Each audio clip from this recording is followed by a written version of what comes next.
Big card coming up tonight. I know everybody's excited for it, and the chat is going nuts already, so hopefully you can head into the chat. But before we get started, make sure you check out ringsidebeerstore.com. They've got a lot of awesome stuff. And for Fight Night Picks viewers only, you're going to save 25% off with the code FNP over at ringsidebeerstore.com. They've got great shirts. They've got great tap handles. They've got great beer. You can't get it in Canada, but they do have awesome merch. So I've got the boxing glove tap handle. I've got the MMA glove tap handle. They have a black one too now. Black MMA glove. Checks out with pretty much every major promotion. So ringsidebeerstore.com. Use promo code FNP at checkout. You're going to save 25% off your order today. Without further ado, like we like to say, let's get into it. Fight Night Picks is brought to you by Vertiball. Head on over to their website. It's vertiball.com. And listen, it's an awesome product. It's a local company out of New Brunswick, Canada. So make sure you support those guys locally as well as Fight Night Picks. But they're the only mountable portable muscle massager. They can stick on any smooth surface. They've got an industrial strength suction cup. Can support over 100 pounds of pressure. You can get really into those deep knots. I have one here at home. I use it for my back and my shoulders from holding up that Fight Night Picks Pick'em trophy. But listen, make sure you check them out. It's a great product. Like I said, they're recommended by physiotherapists, masseuses, and chiropractors across Canada, the US, UK, and Australia. And they're used by countless professional athletes like Minka Fitzpatrick on screen there, as well as Clellan Farrell of the Raiders. So if you head into the cart, make sure you check them out. So I've got a Vertiball massager in my cart right there. Use the promo code FNP. You're going to save 10% off your order. You're supporting this company here that I'm very passionate about in New Brunswick, Canada, and you're helping out us as well. So make sure you check them out, vertiball.com, promo code FNP, 10% off your order. And without further ado, let's get into it. Ladies and gentlemen, recorded in Fredericton, New Brunswick, Canada. It's time for the Fight Night Picks podcast with your host, Craig. And Matt.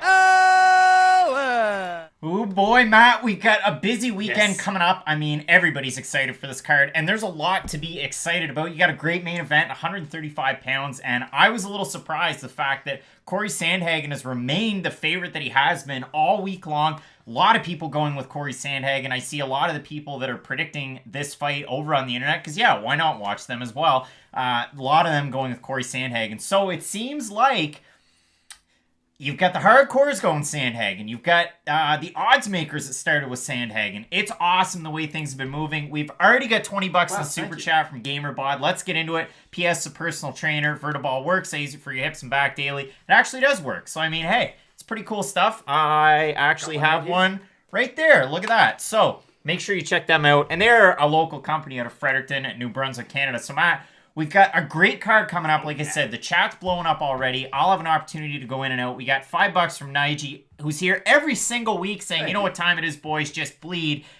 And like I said, great card. We're going to do something a little bit different here this week with question mark kicks. We're going to lead off with something different than going through the entire thing. We're going to look up our fight of the night. And I mean, hey, we've got a really good main event. And Matt, for fight of the night for you, I know you're considering our main event, your fight of the night. I'm not only considering, you guys have no idea how excited I am for this fight. I know about once every 2 months, I'm like, listen, if the UFC could have let me put together a fight, I would have made X fight, like a Court McGee, Carlos Condit matchup. This is a matchup that I've really wanted to see for a while now, because stylistically, you don't really know what you're going to get. Because when Marlon brings that big storm, like, it's a lot to go through. It's kind of like Rumble Johnson at 135 now. Again, not really stylistically the same, but you look at his wrestling, his kicks, his submission games, his power. Like, Marlon Moraes is that perfect fighter for like 7 minutes. And then Cory Sandhagen, the just kind of flip side of what Marlon brings to the table. He's got the length, he's got good striking, good power, good volume.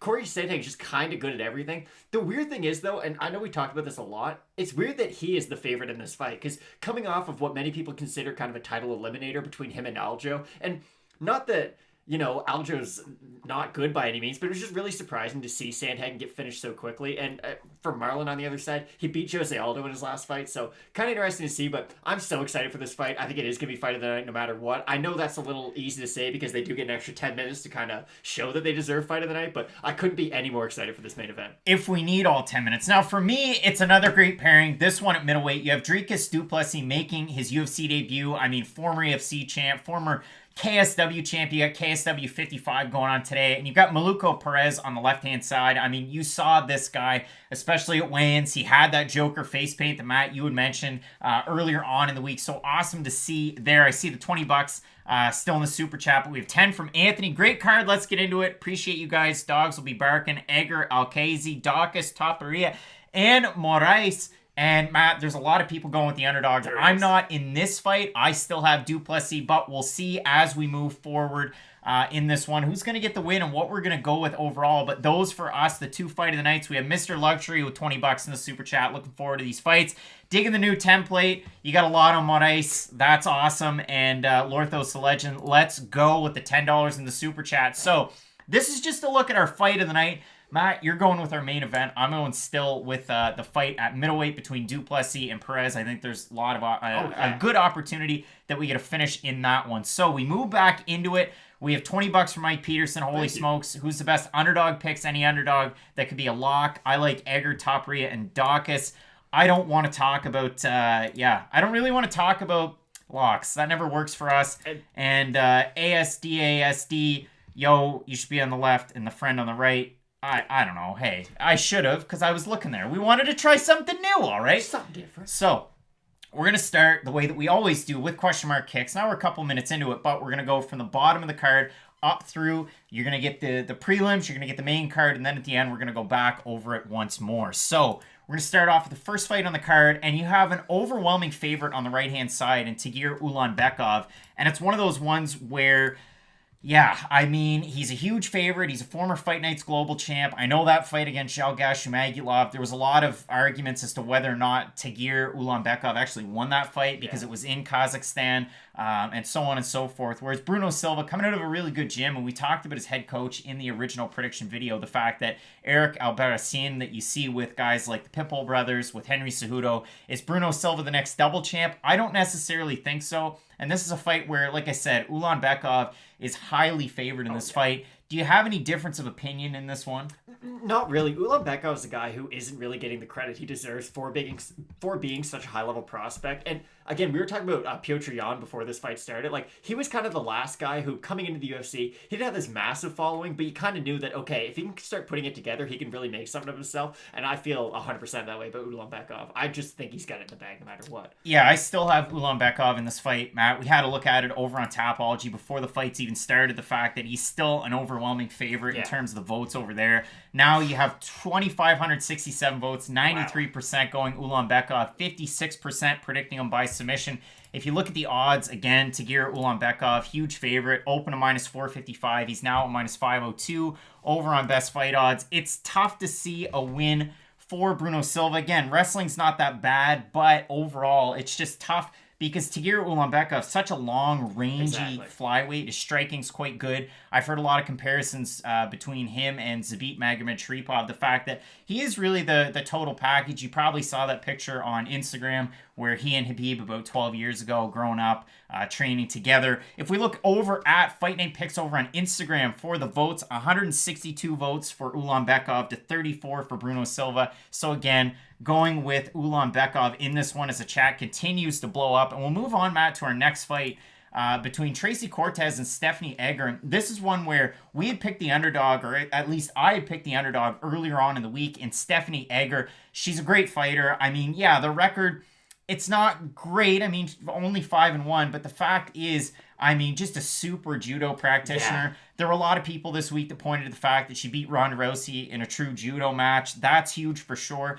She's fought between 35 and 45. Whereas I heard Tracy Cortez, it was a soundbite from this week, the fact that she said she's going to go back down to flyweight. That's not good. It's weird that you would have two fights, the Vanessa Mello fight and then the Egger fight, and then want to move back down to 25. So I see where Akash Deep's got Egger. I see David Moore saying Egger worries me. And Ryan Yob saying, Matt is here. We did it.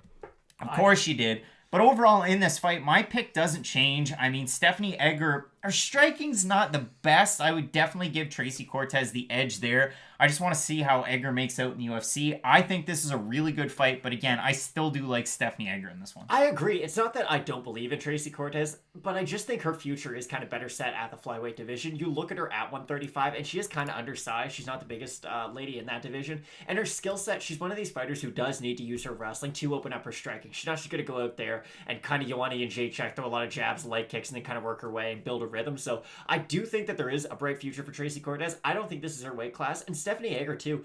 A fighter who's huge for 135. I think it is going to be an interesting matchup between the two. And I do think the grappling acumen of Stephanie Egger is not to be made fun of. Like, she's a world-class judoka. She should be able to get it done.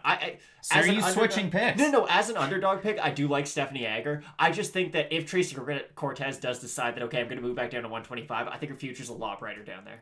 So, Matt, you're not switching your pick. No, I think Stephanie Egger's got it, even though I like Cortez's future. Okay, well, you picked Tracy Cortez at the I start know. of the week. Sorry. Yes, then I am changing. My bad. Stephanie Egger's got it done. I do think her grappling's going to be too much. I do think the size is going to be a lot, too. And Tracy Cortez at 135, there's so many question marks around her, and I don't think that this is the best division for her. Yeah, I'm sticking with Stephanie Egger in this one. It should be a great fight. Again, I can see a lot of people going with Tracy Cortez in this one, for sure. I mean, like you said, future's bright. She's got the big win over on Contender Series over Maria Agapova. That's a big feather in your cap to have, especially, looking at, I know the fight against Cyphers went so well, and then again, the fight against Dobson did not, but still, for Tracy Cortez, future's bright. I just think it's a little bit too much going from Mello up to Stephanie Egger. We see it in the chat. Buy some liters of soda. Scott Soko, you got it. I mean, liters of soda. Maybe the Big 8 will go to Sobeys.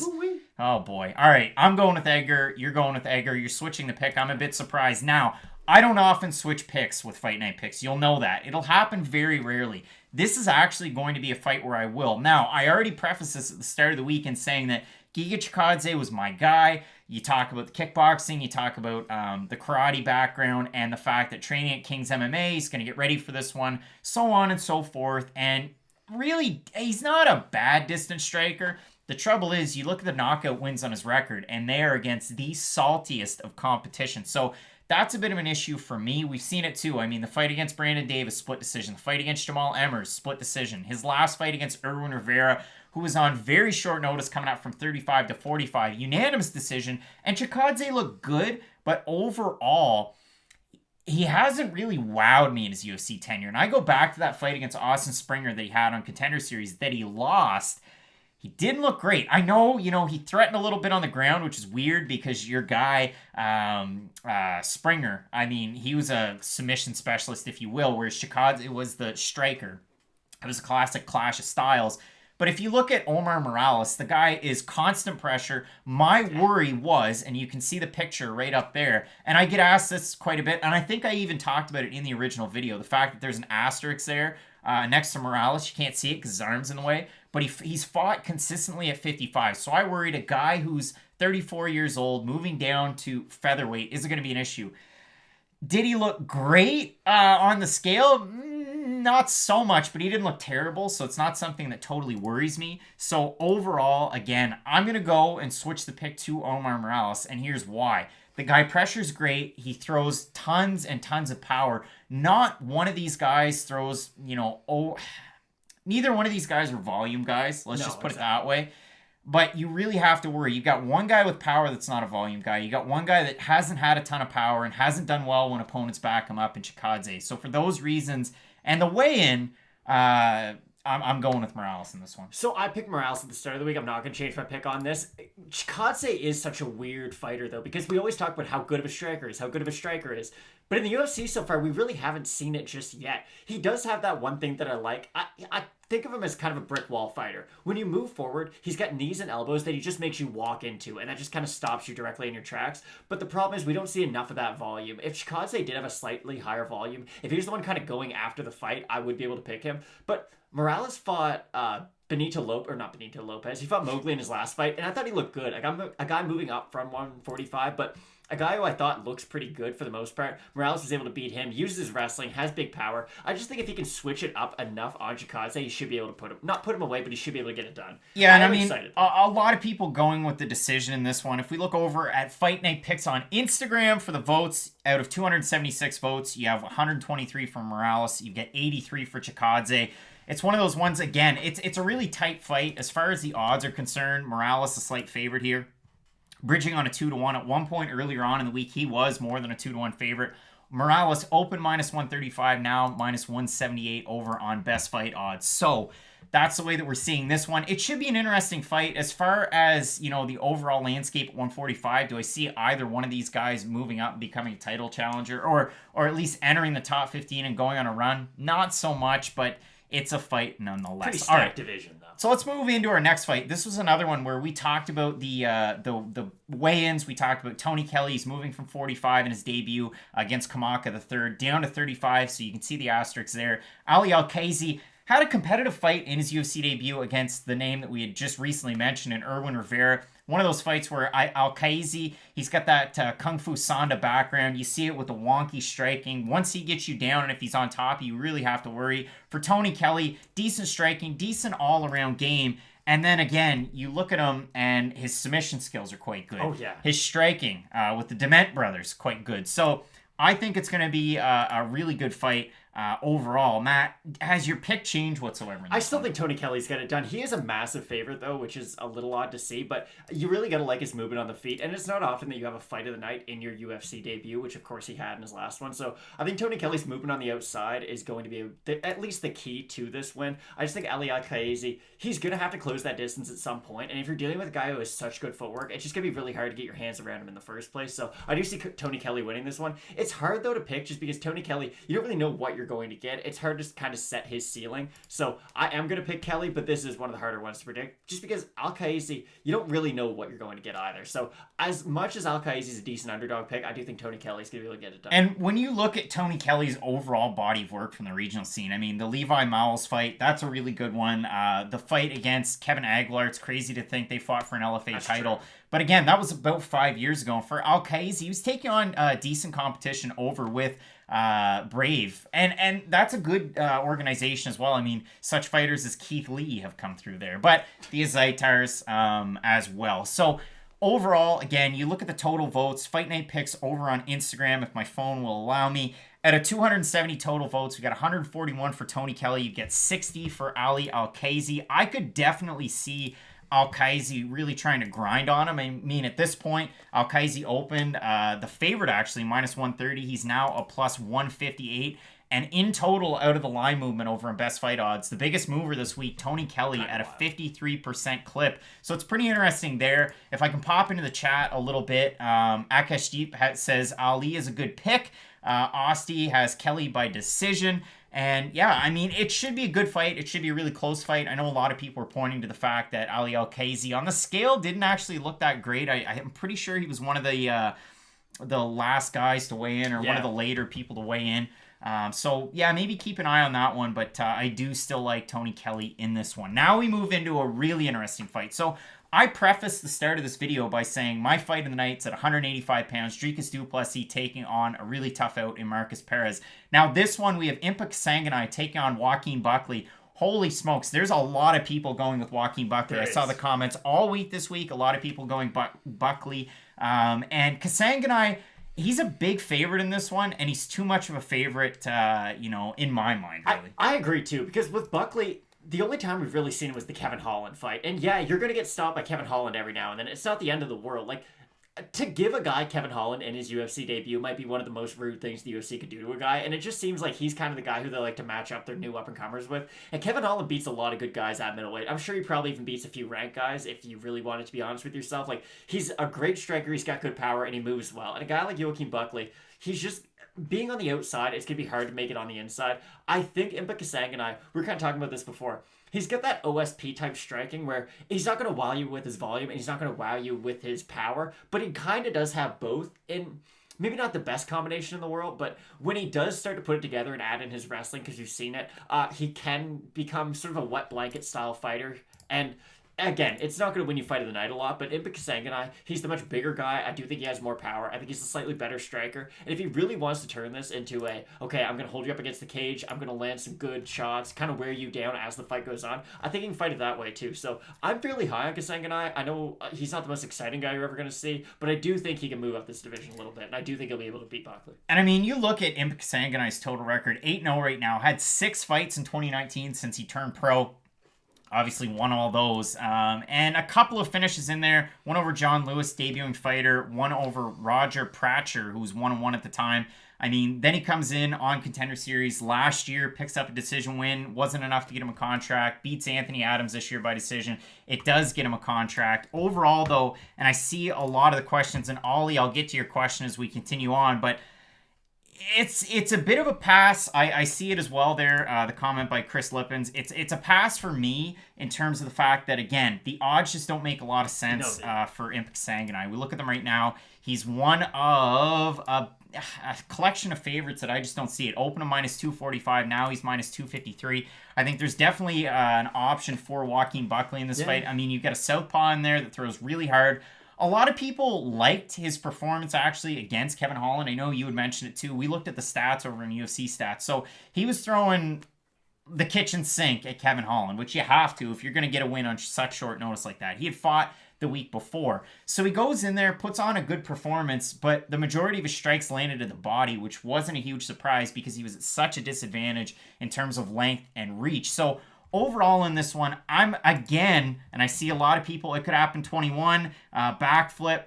I'm going to switch the pick. I know I went with Kassangna, and the thing with Kassangna, if you're high on him, he always stays on his bike. Look at the fights that he's had outside of the UFC. Look at the fights that he's had inside the UFC. There's very little in terms of a decline as the fight goes on. He can wrestle quite well as well. We talked about it in the original prediction video, the fact that he trains at Gym O with the Brian Barberenas, with the John Salters. So you get a really good compliment to your training going there. Joaquin Buckley, though, again, I like the upside. I like the fight that he had against Kevin Holland. I think, again, the southpaw nature in this one. Going back, watching the tape, the fact that he's been a pro for quite a long time.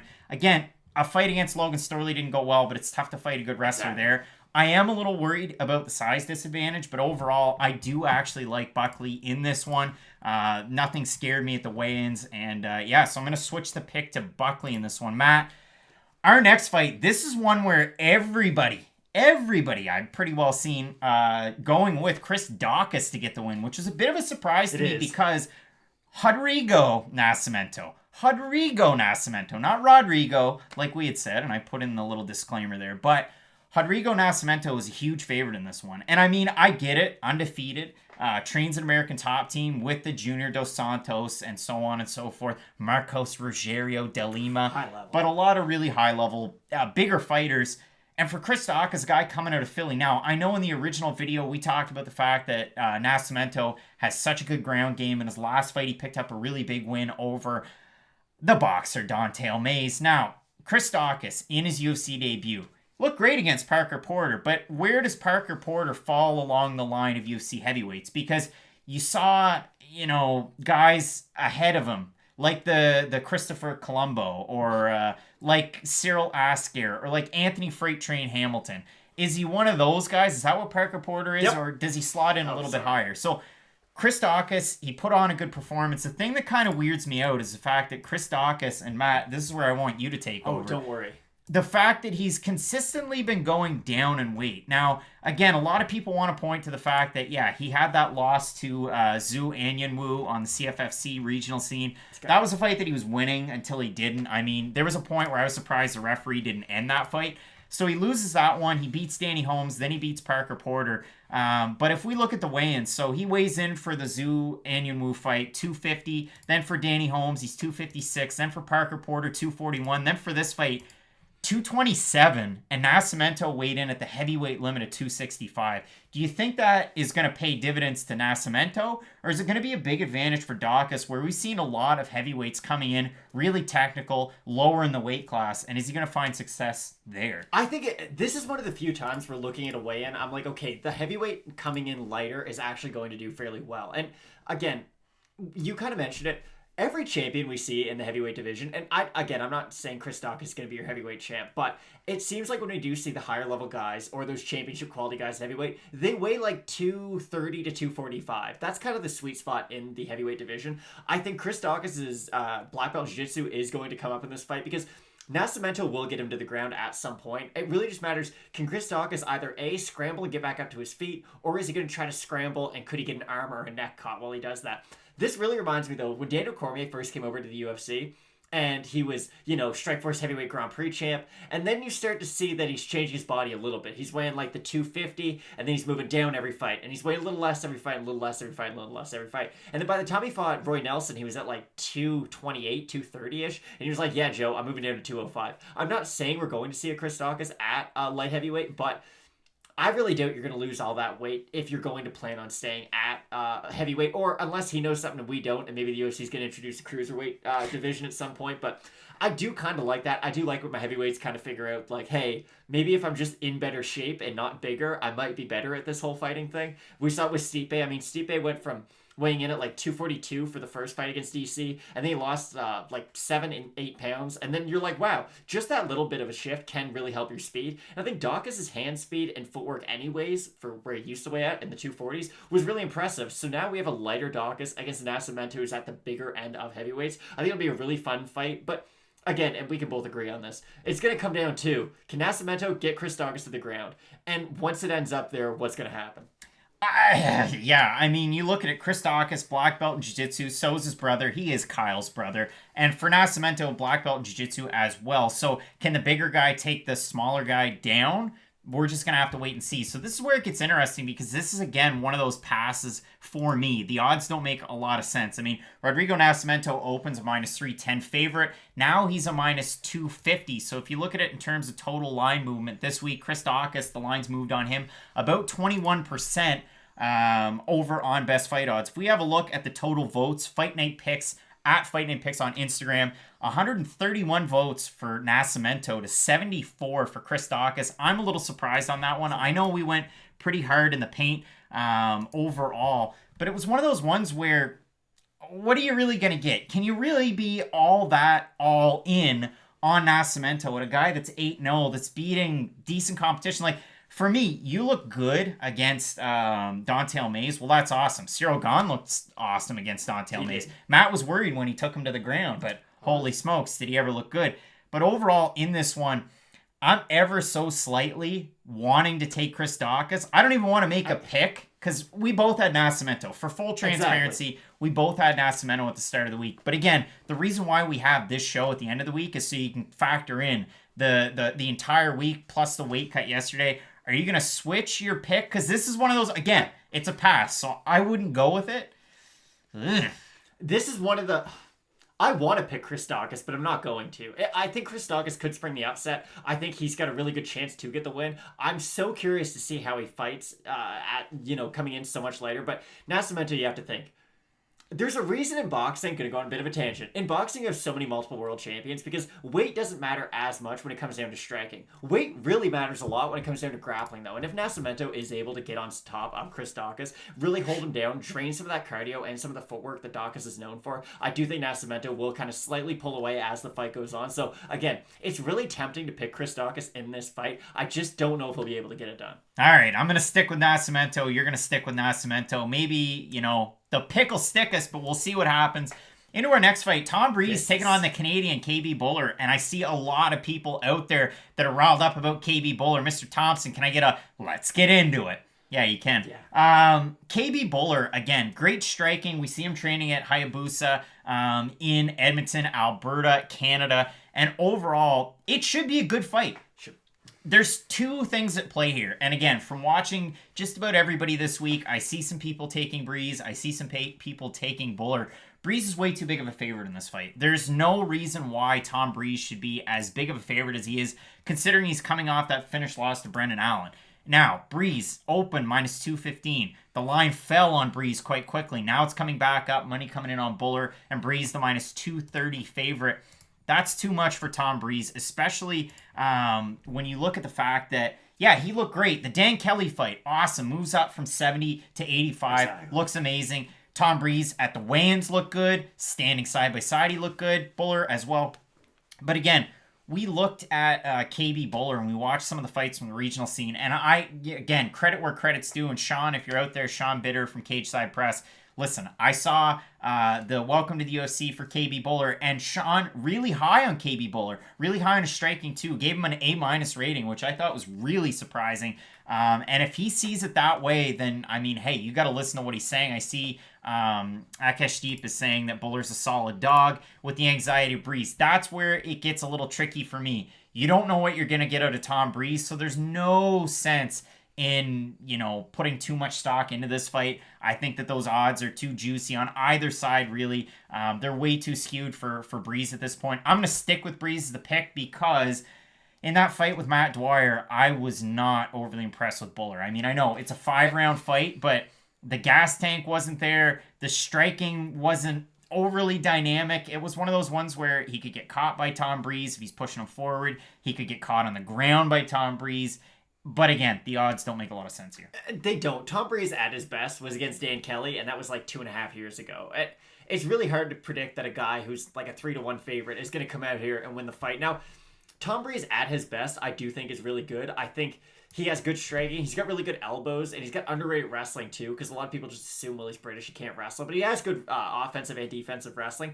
The problem is, though, Bhullar is such a good striker, and he has these really weird techniques that come from different angles, so he could catch anybody, and not that Tom Breeze is completely invulnerable, but Tom Breeze, I kind of know what I'm going to get. As long as he can make that walk to the cage, I know I'm going to get good power, good volume. He's going to defend a lot of takedowns and make you pay for going for them, so I do think Tom Breeze, at his best, should be able to win this fight, but that's such a big question mark, like you said. There's no sense betting on this. All right, so we're both going to keep it in the pick. We're going to keep it locked in, and let's get into our next fight, because this one was incredibly decisive. There's a lot of people going with Youssef Zalal. There's a lot of people going with Ilia Topuria. If we have a look at the total votes over on Instagram at Fight Night Picks, you got 137 votes for Youssef Zalal, the Moroccan Devil. You get 71 for Ilia Topuria.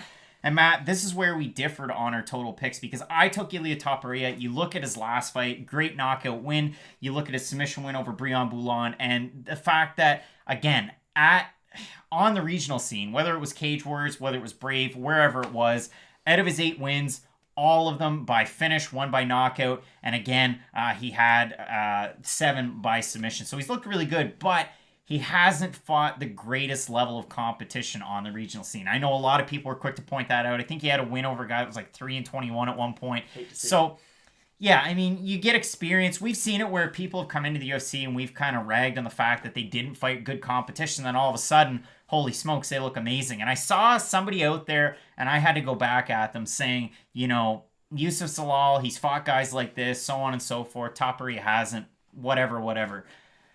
Youssef Zalal's first fight in the UFC, because it was going off a comment where Matt said, hasn't really fought a guy like this, or so on and so forth. Look at the fight against Austin Lingo. At the time, Austin Lingo was what? 7-0.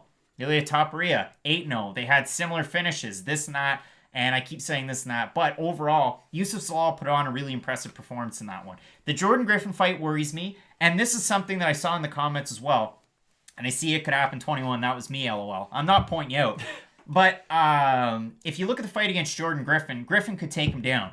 Well, did that play a big, or will that play any factor in this fight, the fact that was in a small cage versus the full-size cage in Fight Island?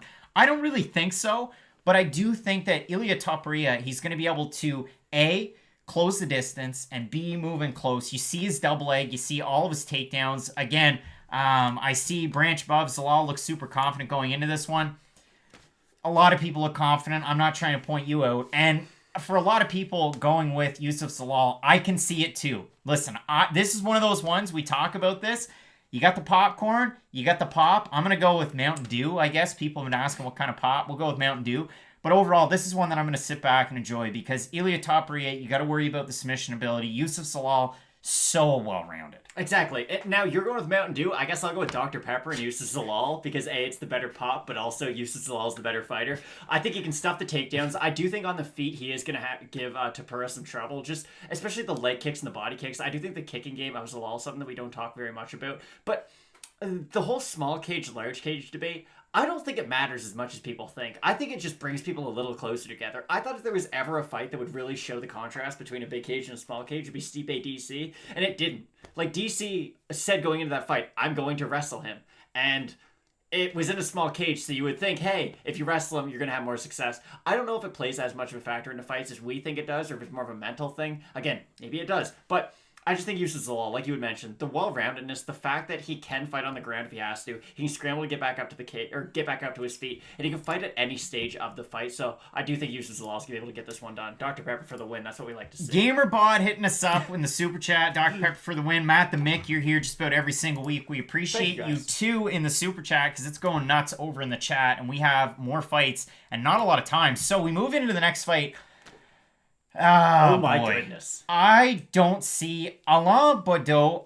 Maybe he wins. You know what? Let's give him the opportunity because with Fight Night picks, again, you can't go too hot and heavy on just one guy. So, Alain Baudot, let's give the guy some props. Do you think he's a main training partner of Cyril Gane? I don't think so. He's one of the guys that trains in the gym, and he's a big body, so maybe they get together every time or once in a while. But overall, Alain Baudot, I don't see it for him. I mean, you look at the level of competition that he fought in the regional scene. You don't see a lot of people, like let's say you're Canadian, you're in New Brunswick, and the world is under normal circumstances. This was 2019. I've already had 5 or 6 amateur fights. My record's all right. I'm competing at super lightweight because that's where I would probably compete, which is weird. I'd like to see that in competition. But either way, I'm going. I'm fighting guys in New Brunswick. I'm fighting guys in Prince Edward Island. I'm fighting in Nova Scotia. I'm not fighting in Quebec. And maybe I hop the border and I'm fighting in Maine. And I just keep fighting guys in my area. And then I just accrue that record. Then I become a pro. I continue fighting on the regional scene close to home. And then I get a call on Contender Series or TKO finally calls me up. And I get to fight in front of my favorite commentary duo, John Ramdeen and Robin Black. Okay, so that happens. Well, what does Alain Baudot do? Baudot. He goes and fights in Japan, and he's from France. That's kind of weird. Then you look at the level of competition that he's fought. You go back and watch those fights. None of them make any sense. He's fighting jobbers. So he's not fighting great competition. Then the career continues to go along. He comes over to TKO. He fights Todd Stout, and he loses the fight. Why didn't they call it a no contest? I'll never be able to tell you, but Todd Stout tested positive for the bud. And Alain Baudot, instead of it going to a no contest where, again, it was a rear naked choke win for Stout, instead of calling it no contest, which, hey, this happened to Trevin Jones recently, which is ridiculous. But overall, they call it a win for Alain Baudot, which is the silliest thing I've ever seen. And that's that. That was the last time that he fought. That was at light heavyweight. Now he's moving up to heavyweight. For Tom Aspinall, again, training partner with Tyson Fury. He started his career off as a jiu-jitsu guy. He's a jiu-jitsu black belt, and he trains and coaches guys in jiu-jitsu and kids at home in Liverpool. Overall, this guy wins all day long. So I don't see this being competitive. If the movie Stand By Me ended at Fight Island and the dead body that those kids were looking for was there, it like Tom Aspinall's going to win by stoppage. And this is one of my more... You know what? I know we say we don't lock picks. I'm going to say it. Because... okay, maybe I shouldn't. Tom Aspinall's my lock of the week. He's going to win this fight. His boxing is absurd. He has great footwork. His takedown defense is good. And I don't think Baudot is the type of guy who can go out there and really, if he wants to, okay, I'm a grappler, I'm fighting a striker, I can go out there and just try to like ragdoll you. But Aspinall's going to go out there and put amazing boxing together, perfect combinations. He goes to the body, he goes to the head. Like, Tom Aspinall, I really do believe, is one of those guys in that Cyril Gane category where, like, just give them more fights and they're going to move up those rankings so fast. I don't see this one being overly competitive. Again, the lines move so much for Tom Aspinall this week. Open is minus 350, now minus 671 average on best fight odds. It's tough to try and go with them. I mean, I'm having a look at the votes over on Fight Night Picks. Out of 270 total votes on Instagram, 179 for Aspinall to 15 for Baudot. Now, I see Scott Sacco saying bet the house. Why would you bet the house? Because the odds are ridiculous. And it's heavyweight MMA. So I wouldn't bet the house. Those odds are crazy. And this is a really weird fight. It could happen 21. I wouldn't empty your wallet at all. Again, this fight is silly because it's heavyweight MMA. Alain Baudot throws absolutely wild, but Matt going with the lock. I'm going to go with Tom Aspinall as well. I just don't see it being overly competitive. Hopefully it is. But again, I cannot stress how excited I am for Tom Aspinall's heavyweight run. Like, again, I'm sounding like he's Israel Adesanya right now, and maybe I'm getting a little too excited, but I do think he's a guy who can go out there. And again, if he puts on like a world-class kind of boxing MMA sort of clinic on Alain Baudot and just beats the brakes off from start to finish, I mean, I really do think we're dealing with another heavyweight contender in the future. All right, so we move on to our next fight. Again, this was my fight of the weekend. Now, last weekend we said Jordan Williams in a really interesting fight with Nasruddin Imavov. Man, that fight delivered. Like, I was on the edge of my seat when Jordan Williams dropped Imavov early. Holy smokes, it was a great fight. I see this one being a great one. I saw, and again, I'm paraphrasing a little bit, the comment that Markus Perez made where he wants to lay in hands, he wants people to bleed, and he wants a fight to end in split decision. I don't want to hear that, Markus. You don't want your fights to end in split decision, man. Just end the fight. Like, end it.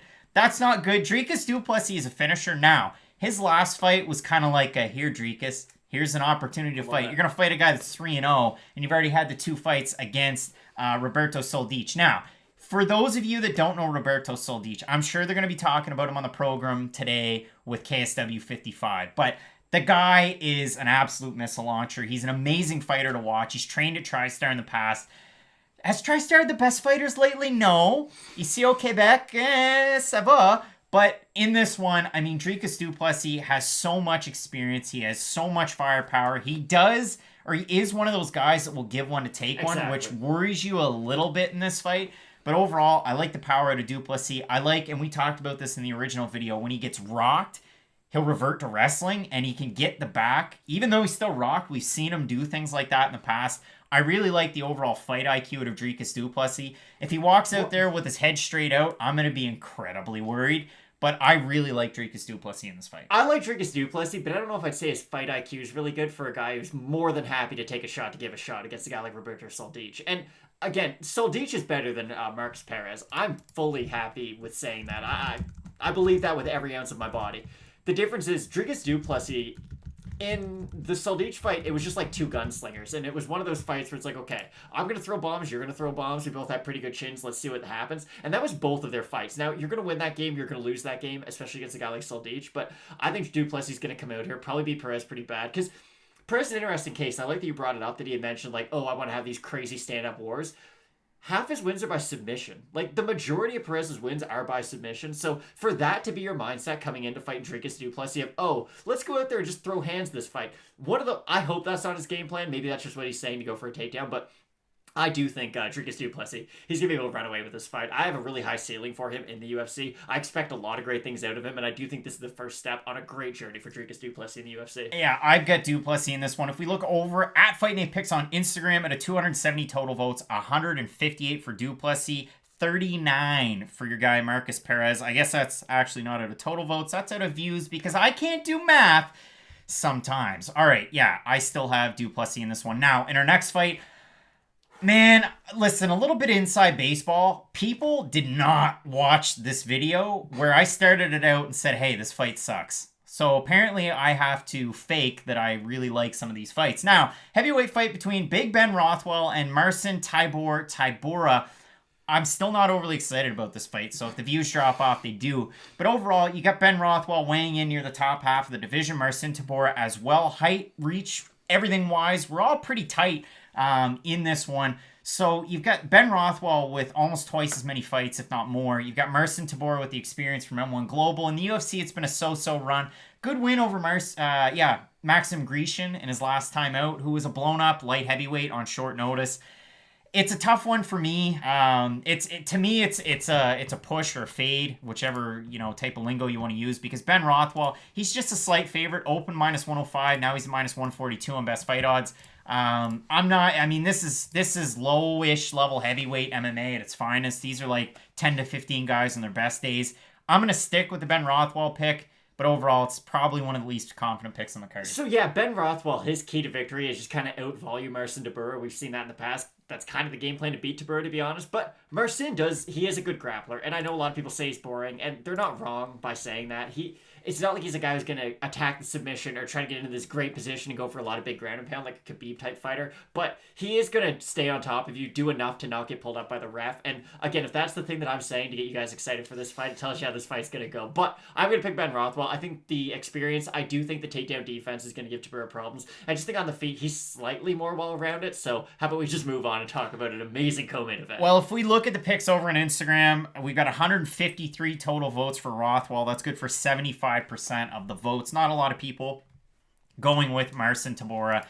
So let's move on to our co-main event because I'm excited about this one. We've got Edson Barboza taking on Makwan Amirkhani, and dude, we looked at these two guys at the weigh-ins. To me, Edson Barboza actually didn't look very good. I didn't think he did. I know this is a guy that's fought forever at 55. He was fine at 45 against Dan Ige. I don't think the weight cut helped him by any means, but overall, he didn't look that bad. We both thought that he won the fight. It was a close fight for sure. In this one against Makwan Amirkhani, I mean, originally it was supposed to be a really tough out in Sadiq Yusuff. So you're game planning for a guy that can pressure box. We've seen that out of a lot of different people, but Sadiq Yusuff very good at that. Makwan Amirkhani, he can pressure with flying knees sometimes, but most of the time that doesn't work out, and unless you're Andy Ogle. But overall, I see a really tough path to victory for Makwan Amirkhani in this one. So Makwan Amirkhani got dropped multiple times by Jason Knight, and that really worries me in this fight because Edson Barboza is a guy, and he's shown it too. It's not like the average fighter can take down Edson Barboza. Like, yeah, Kevin Lee took him down, Khabib took him down. Those two are the better wrestlers in all of MMA, not even just in the lightweight division. And down at 145, yes, he doesn't look great on the scale. He didn't look good on the scale at 155, and he was a top 5 for years and years and years. So I don't really worry about the weight cut with Edson. I just think he carries around a lot of muscle, so he does look depleted. But when you look at him on Fight Night, like, he balloons back up. Like, he's one of the bigger featherweights out there. We saw that in the Dan Ige fight. And Dan Ige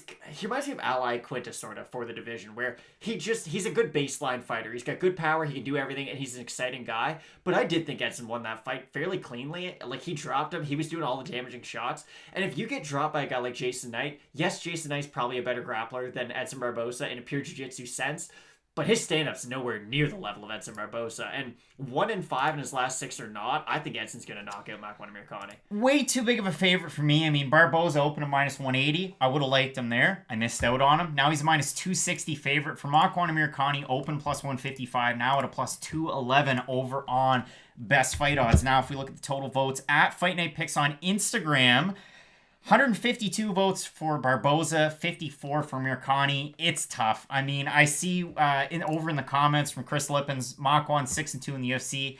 There's value, maybe, but Edson Barboza is pretty tough to submit. I know, again, you know, Tony Ferguson beat him with a Darce choke. Like, that's how hard it is to submit him, sorry. It's not the best of record lately, but the competition's so very good, so you have to watch out for Edson Barboza in this one. I think, again, if he can set things up with the kicks, especially work the body early, I think it's going to be a Barboza win all day. I'm really looking forward to it. So we get into our main event of the evening, and this is where we're going to disagree with everybody because, listen, Matt, I've gone back and watched so many Cory Sandhagen fights. There's so much to like. There is. This is one of the tougher picks here. And I mean, we've talked about it fight over fight.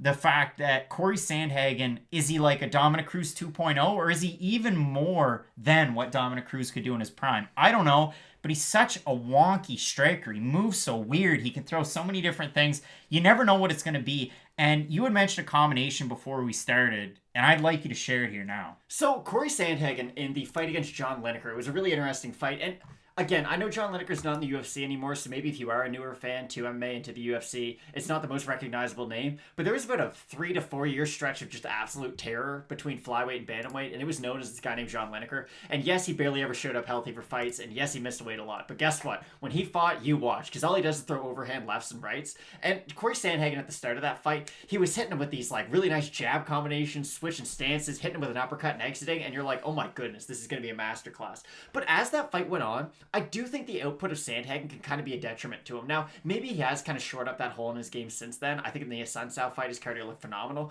But could tell that as that fight wore on, a big power puncher like John Lineker was starting to get to Cory Sandhagen. And that last minute of the fight, Craig and I just watched it before we went live.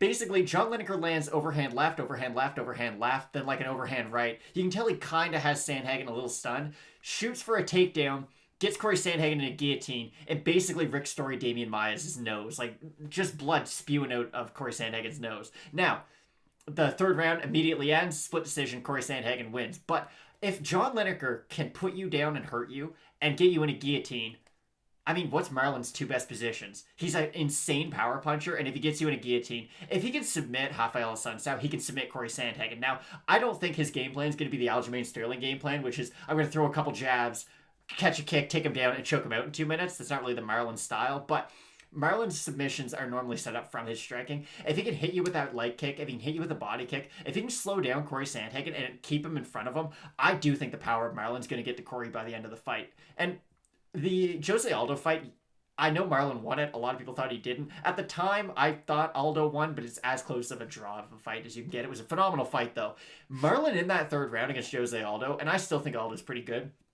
He was upping his volume. He was doing really well in that third round. And that was the first time when I looked at Marlon. And no one's been more critical of him than me after that Henry Cejudo fight. I thought he sort of kind of gave up against him. And that's the worst thing you can say about an MMA fighter. But I think after that, he did, not that he reinvented himself, but he realized the holes that he had to fix in his game. And I do think cardio is one of those things that he did figure out. So if Cory Sandhagen doesn't really get overzealous, if the excitement of his first UFC main event doesn't get to him, and if he can extend this fight, I think this is going to be a phenomenal fight, and it's going to be one of the fight of the years. But if Marlon brings that big storm in the first 2 rounds, I think he can put him down and hurt him bad. There's a really good comment there, too. Moraes obliterated Aljo with that head kick. He did. It's different. And if you want to use MMA math, I mean, Aljamain Sterling took down Cory Sandhagen like it was nothing and submitted him quite easily. So you can't really play the MMA math game, but you look at it style for style. Cory Sandhagen is one of those jack of all trades that he's so good at so many different things that that's what got him to the dance up here. For Marlon Moraes, you look at the fight that he had against Assunção in his debut. They really gave him a tough out in his first fight. I mean, Rafael Assunção was at the top of the division forever. And if you remember him in your mind's eye as, oh, that's that guy that got totally obliterated by Cody Garbrandt. Yeah, but he was one of those guys that was deserving of a title shot. It just wouldn't happen. He had to beat the best guys. So he beat Marlon Moraes, and he stayed at the top of the division. Marlon had to build himself back up. Well, what did he do? He looked amazing. I mean, yeah, there were some decisions sprinkled in there, but that 3-fight run where he was just finishing everybody, he was one of the best bantamweights in the world. He fights for the title. He looked great for the first 2, and then that third round didn't go his way. Now, if we look at the total votes over on Instagram at Fight Night Picks, 134 votes for Moraes, and then you got 82 for Sandhagen. I see a lot of people are going with Sandhagen. I see this is the narrative. Marlon's got to put him out early. If he doesn't, Sandhagen's going to capitalize in rounds 3, 4, and 5, or at least 4 and 5, because Marlon, geez, this is sad. Carlos Condit said last weekend, blowing his wad. And you don't want to see Marlon Moraes blowing his wad too early. So I still am fairly confident in the pick of Marlon Moraes. Again, I see a lot of the people predicting and picking fights are going with Sandhagen, the favorite in this one. I still do like the underdog being Marlon Moraes, having that win over Jose Aldo for sure. Now, it's either, hey, this guy's got something to prove, or he totally wilts under the pressure from, like he did in the Cejudo fight. I don't see that from him. I still have Moraes in this one. Okay, so I'm not going to attach the names to either fighter, and I'll just let you know who I'm going to pick. One guy stands on the outside, moves a lot. The other guy's amazing at leg kicks, and he's really good at throwing combinations and ending them with leg kicks. I think if the leg kicks of Makwan do add up on Sandhagen, you're going to get rid of the thing that makes Sandhagen special. And yes, he's got great stand-up. He's super well-rounded. But the truly unique thing about Cory Sandhagen is his footwork, his movement, his evasiveness, and just the way that he can kind of switch everything up for you. I still think that Marlon, if he can go to the body early, if he can really use his kicks. Now, a lot of people say he's too kick-oriented. I think against a guy like a wrestler, that might be a problem. But Sandhagen will at least play the striking game with Marlon for the majority of this fight, you would at least assume, unless he gets hurt. So I'm going to say Marlon, probably by stoppage, but I cannot stress how excited I am for this fight. All right, Matt, so let's start back down at the bottom. We're going to go all the way through the card once more. Really appreciate everybody for hitting up the chat. We got fights starting in about 7 minutes, so let's go back through it. We both have the big favorite here in Tagir Ulanbekov. Matt, you changed your pick in this fight. We both have Stephanie Egger to get the win in her UFC debut. Both have Omar Morales. I changed my pick here. We both have Morales making his debut at featherweight, taking on Kings MMA's Giga Chikaze. In the next one, both going with Tony Kelley to get the win over Ali Al-Qaisi. Then we have Kassangna taking on Joaquin Buckley. I switched my pick. I'm going Buckley. You're still with Kassangna. Yeah, I just think that wet blanket tactic will be able to beat a guy like Joaquin Buckley. This fight here, we have Chris Daukaus taking on Rodrigo Nascimento, and I see a lot of people going back and forth on this one in the comments under the video, but in the comments on this video. Are you switching your pick in this one? Are we sticking with Nascimento? As much as I want to switch my pick, I just think the size of Nascimento and kind of the style he employs, he's going to be able to use his size if he does get Daukaus down. And for as good of a grappler as Daukaus is, if you have another black belt who also weighs 40 more pounds than you on top of you, it's going to be a tough night at the office. So I do have Nascimento. I'm going with Nascimento as well. In our next one, Tom Breeze, KB Bhullar.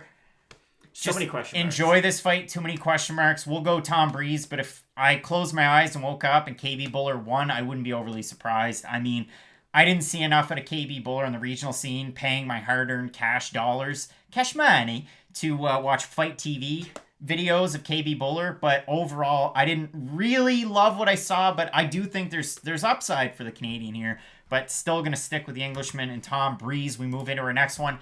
This is such a pick'em fight. This is a popcorn and pop fight. This is Mountain Dew, Dr. Pepper, and if you want to make swamp water, you're weird, but hey, do you. I'm sticking with Ilia Topuria in this one. You're going with Youssef Zalal. This should be a good fight. It should be. No, I'm as excited for this as I am any other fight. This is going to be a banger. Next one, Tom Aspinall taking on the Frenchman Alain Baudot in his UFC debut. We're both going with Team Cowbonds. Tom Aspinall. You look at your next fight, you get Dricus du Plessis taking on Markus Perez. This is my fight of the night. I'm going with Dricus. Still knocks du Plessis. You are as well? Oh, yeah, without a doubt. I think he gets it done probably by stoppage. Should be a good one. Then we have Ben Rothwell, Marcin Tybura. This is a pee break if I've ever seen one. I'm going Ben Rothwell. So am I. And then our co-main event of the evening, Edson Barboza taking on Makwan Amirkhani. Sticking with the pick of Edson Barboza. He's too much of a favorite, though, in this one. I honestly kind of like the odds. That's how comfortable I am picking Edson Barboza. I think he's an absolute monster, and unless he does fight the top, unless Edson's fighting the elite of his division, he's probably going to be able to beat them. And then in our main event of the evening, you have Marlon Moraes taking on Cory Sandhagen. This should be such a good fight. Again, it's a really tough one to call. I could see it going either way. I see a lot of the people picking Cory Sandhagen. I'm not saying that you're wrong. It should be a good one, but I'm sticking with the pick of Marlon Moraes in this one. I do. I think Marlon, the power, the speed. There's not a lot to dislike about Marlon in those first two rounds, and I just think Cory Sandhagen, he's a guy who's known to get rocked in his fights, and if Marlon does hit you and put you down, you're probably not getting back up. Should be a great card. We're really looking forward to it. I mean, Matt, again, we had two fight of the nights, like I said. I went with du Plessis Perez. You went with our main event of the evening. This should be a great one. I mean, overall, so many good fights. There's 13. It starts early. You've had Bellator, KSW. There's BKFC for crying out loud tonight as well. All sorts of MMA and just combat sports to watch. So hope you really enjoyed it. I mean, the chat went insane. I'm looking forward to this week. And next week, we've got another great card. You got T-City making the return, taking on TKZ, the Korean Zombie. Lots of juice in that one. So yeah, just really want to thank everybody for tuning in. And Matt, as we always say, let's get into it. Ladies and gentlemen, recorded in Fredericton, New Brunswick, Canada, it's time for the Fight Night Picks podcast with your host,